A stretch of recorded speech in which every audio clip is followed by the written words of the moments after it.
everyone, I'm your old friend Murphy. Have you ever heard noise from a jet refrigerator?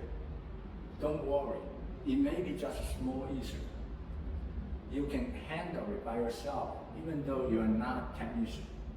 Firstly, it may be just the reason of the condenser fins. Please check whether it's stuck by something. Clean it if yes. If it's not, then put your hand on the compressor and feel whether the vibration is bigger. If yes, please check the piston screw under this compressor. Now, do you know what to do when you hear noise from a refrigerator?